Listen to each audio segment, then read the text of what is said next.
Facebook founder Mark Zuckerberg is defending his company against accusations that phony news stories helped Donald Trump win the presidency. During a conference Thursday, he said the idea that fake news on Facebook influenced the election in any way is a pretty crazy idea. For more, we turn to CNET editor Dan Ackerman. Good to see you, Dan. Hey, guys. All right, so fake news stories circulating on Facebook is nothing new. But technologically speaking, what steps can Facebook take to monitor these phony stories? Well, there's really two areas on Facebook where these come in, one of which Facebook has more control over, at least hypothetically, than the other. The first is that trending topics section. That's the little news feed kind of off on the side of the screen. And you remember earlier this year, there was a frankly pretty phony controversy over which news sources got in there. And Facebook's answer was to get rid of the humans who were filtering that and make it completely computer controlled. And that's where immediately a lot of basically fake news stories started popping up, and Facebook did not seem to have a way to control that. The second path for news stories, real or fake, is just people's news feeds, and that's based on what people share and engage with. It's very user-driven. It's hard to control what users actually do. So I don't get a lot of fake news stories in my feed, but I get a lot of people posting fake news stories that show up, people that I'm friends with. That's not the same thing, right?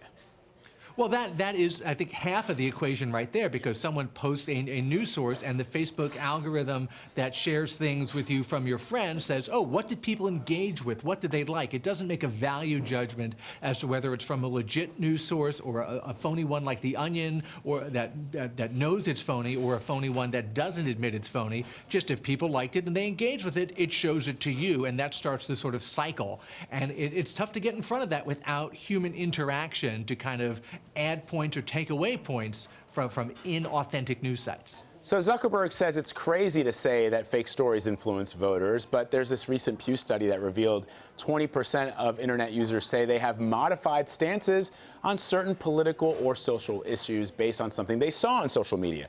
So does Facebook have a responsibility to be more proactive? And more importantly than that, for so many people today, Facebook is their news source. They never go directly to a news site like the New York Times or CBS News. That's incredible. They only see stories that people go. Yeah, and they see the stuff that people post on Facebook. It may come from these other sites.